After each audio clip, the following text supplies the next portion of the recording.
promos for me. He was one of the great gentlemen in the business, and he never stopped being a professional's professional. Rush Limbaugh will be greatly missed, but the mall that he built is alive and fuller than ever, and for that we should all be grateful. Rest in peace, Rush. I'm Hugh Hewitt.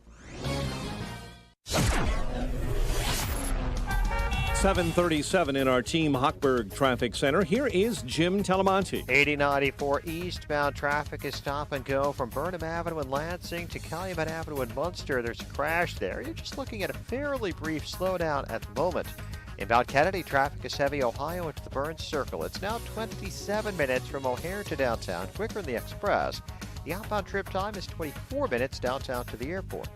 Inbound Eisenhower delays are 17th to Ridgewood and approaching downtown. 35 minutes, 390 to the Burns Circle, outbound 29. Inbound Stevenson, it's 35 minutes, 355 to Lakeshore Drive. The ride 16 minutes, 95th to downtown. I-57, 16 minutes, 80 to the Verge. Bishopford 14, southbound Tri-State at Cicero. The left lane of the exit is blocked with a crash. I'm Jim Talamonte on AM 560, The Answer. Chicago's Morning Answer continues next in our AM 560 Weather Center. Sunshine this morning, clouds creep in the afternoon, and a high near 21. Overnight, patchy clouds. It'll be a little cold, low of 3 above expected. Clear skies and 13 at O'Hare, 15 at Midway, 17 along the lakefront. Your next news update is at 8. Breaking news as it happens. Chicago's Morning Answer with Dan and Amy continues next on AM 560, The Answer. From the Matrix Home Solutions studios, this is Chicago's Morning Answer on AM 560, The Answer. Listen to AM 560, The Answer, online at 560theanswer.com, on the AM 560 mobile app, on your Alexa-powered smart speaker, on TuneIn, iHeart, and radio.com. If you're looking for the latest news, insight into what it means, and the sharpest opinion, there's only one station in Chicago where you can turn, and it's this one. We're AM 560, The Answer.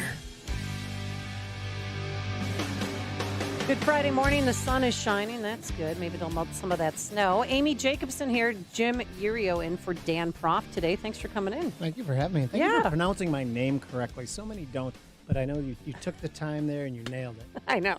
And it's a lot of work because towards the end of the week, you get a little tired. Yeah. Yesterday, the Inspector General's office released a report, going over how Chicago police, as they say, failed on every level when responding to protests over the unrest of the slaying of George Floyd, saying that they were ill-prepared. There was lack of coordination, a lot of confusion. And yeah, there was, because I don't know if anybody, they should have seen it coming, but the response was awful, horrible. They raised the Chicago's bridges. That was a bad idea. It goes on and on. So let's begin there with Garry McCarthy, former Chicago Police Superintendent, former candidate for mayor, and a good friend of the show. Good morning, Garry. How are you? Good morning, Amy. I'm good. Hey, Jim. How are you? Good, thank you. So what did you read this lengthy report by the Inspector General's office? Because I got about a fourth through it, and I threw it down. No, I read the executive summary, and there's a lot of words, and they don't really say a lot, certainly in the beginning. You could probably boil that report down pretty significantly, and it's going to say exactly the same thing with a lot less words. I think that what they're describing is really, and you just articulated, the state of CPD today. There's a lot of confusion. There's very little direction. It's a shame because that's not the state that it was in 5 years ago when I left. I could tell you that. I know. What would you have done differently? I mean, I was just trying to tweet out a picture, or it was video, of some punk kids beating up a female police officer on Michigan Avenue. I don't know if you saw that. I tweeted it out, and then Ted Cruz, and it was so infuriating. And she would have died. I mean, the mob was after her. They were under attack. And guess what, Garry? They took that video down. I can't retweet it. I wanted to, tease this segment, saying, this is what happened back in May, and they took it down. But you guys were all under attack, and no one's sticking up for police here. No, and that's the environment that we're living in today. Amy, I have to do this every time somebody talks about the riots.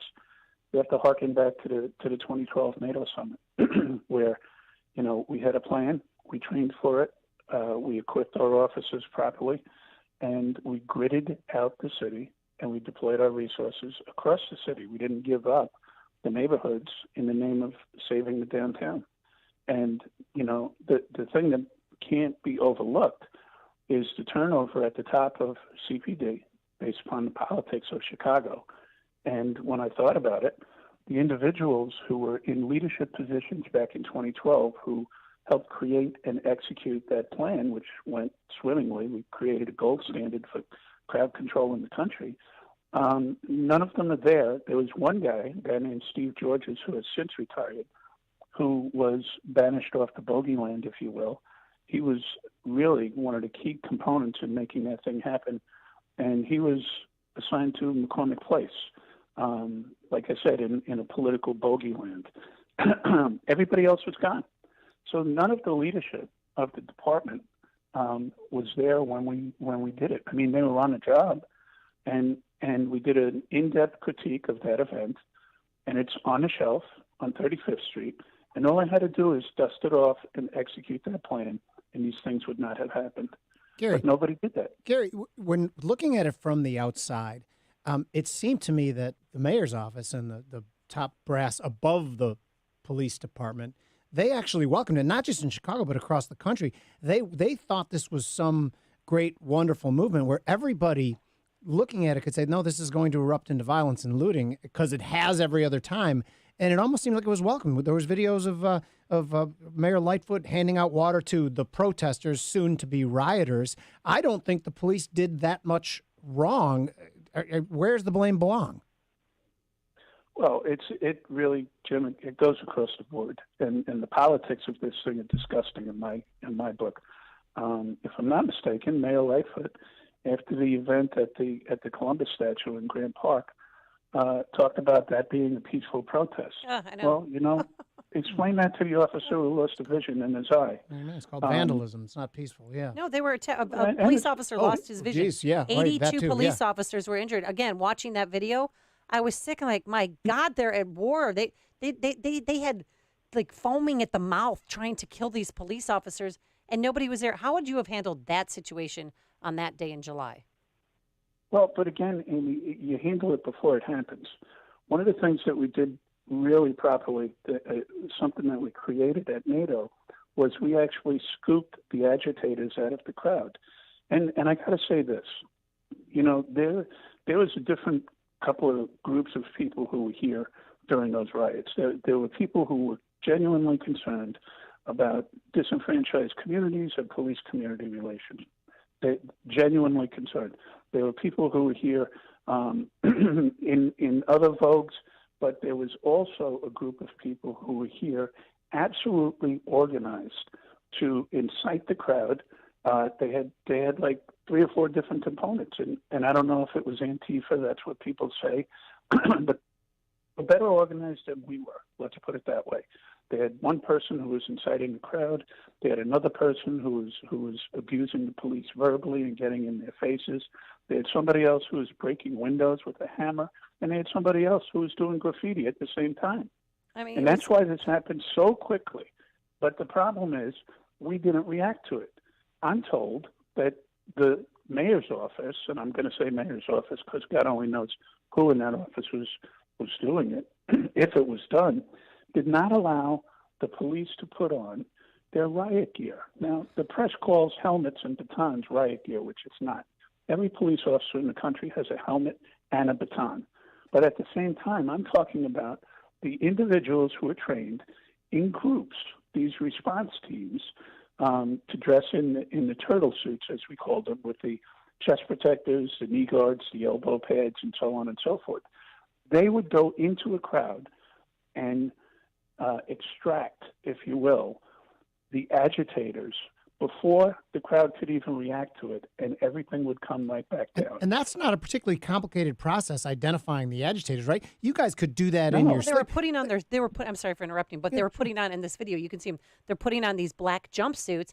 They have color-coordinated umbrellas. The leaders had the white umbrellas, and everyone else had a black umbrella. I mean, this was a planned attack. They had to practice. Oh, right. And I was Because at the one that in stuff Palatine. doesn't just happen. I walked through the protest in Palatine, and there was even there wasn't enough agitators to make it into anything at all. But I could tell there was some people who came from other places and whose job it was to get things going. I mean, and I'm an idiot. You guys are trained to do that. It would have taken you 2 minutes, right?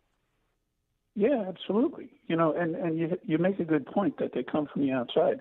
My friend Bob Tracy, who was here with me, he was a crime control strategy chief, is now the chief in Wilmington, Delaware.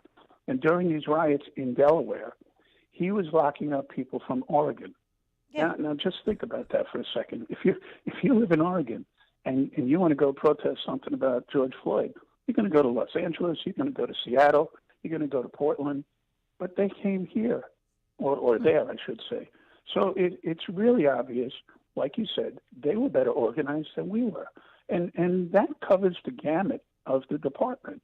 They didn't even give the officers the ability to defend themselves, which I find disgusting. That's why I don't blame the police. Yeah. I know, I don't either. And I don't, they say the police are accused of beating protesters or hiding badge numbers. Well, you're at war. You do what you have to do to survive. That's just my opinion. But then if you look at the riots that happened in Kenosha over the Jake Blake incident, 74% of the people arrested were not from Wisconsin. We're from all over. Yeah.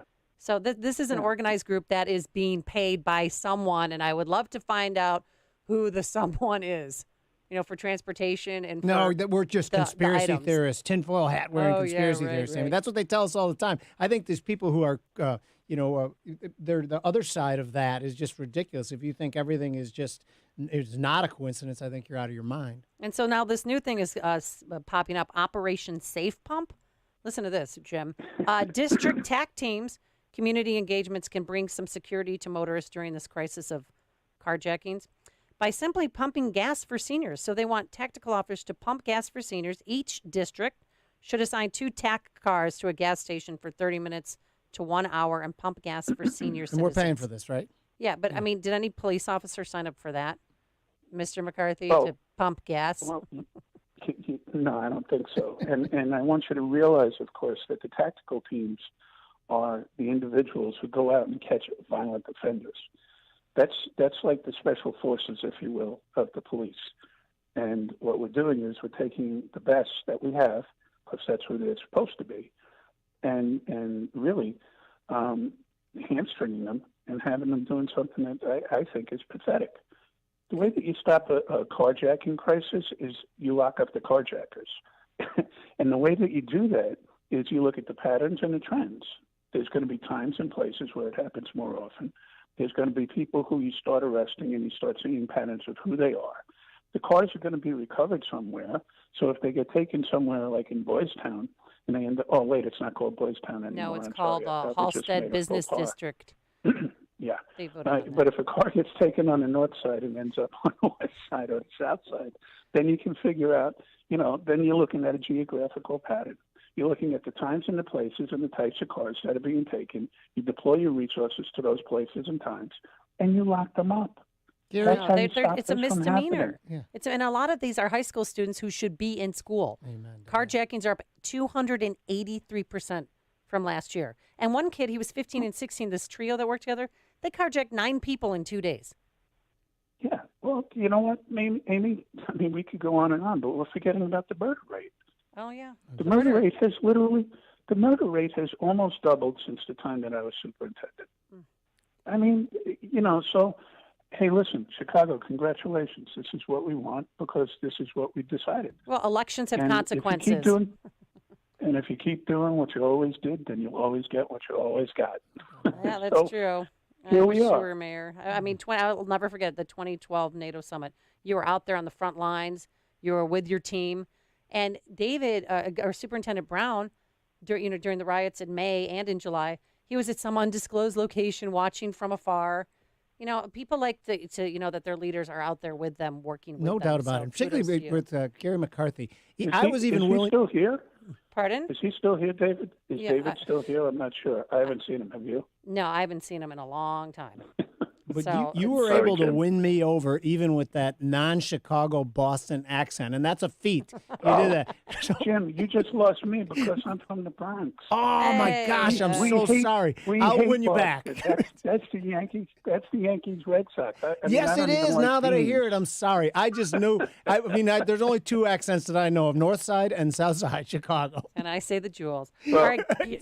The accent may never go away, but neither am I. I'm here 10 years now, believe it or Good. not. Good, So, good to have God, you. it's been that long. So, any aspirations to run for office again? absolutely not. Okay. I mean, it was one of the most distasteful things that I've ever done in my life. You know, and the result, I hope everybody realizes that when the campaign started, it was me and Ron. And Yep. Ron dropped out because the polling said he was going to lose. And at that point, everybody jumped in. Every career politician on earth jumped in. Now, to her credit, Lori was in before that. Right. But It was you, that Vallis, split and the Lori vote. Lightfoot. Yeah. Yeah, and that split the vote so many different ways that, you know, we ended up with two extremely politically left candidates. And I'm really disappointed in that. And, you know, asking people for money is not something that I'm good at. Oh, I hate I'm the that. guy who gets in the car and drives to the supermarket instead of asking my neighbor for a cup of sugar. Yep. You know, so I don't think so. I don't think I have the. It just went the heart from to no do it. way I to I certainly don't think wish. so, just so you know. So it seems like you're getting good at politics. Oh, please, Jim. Yeah. I've already lost you. I'm not winning you back now. All right, Garry McCarthy, thank you so much for joining us. Former police superintendent with Chicago with CPD. Thank you so much for joining us, and have a great weekend. You too, Amy. Thanks for meeting you, Jim. Thank you, Gary. Thanks. And he joined us on our turnkey.pro answer line. This is the morning show more Chicago radio listeners are choosing. This is Chicago's Morning Answer on AM 560. The Answer. Famous conservative quotes presented by Automated Systems. The late great Winston Churchill said, "A nation that forgets its past has no future."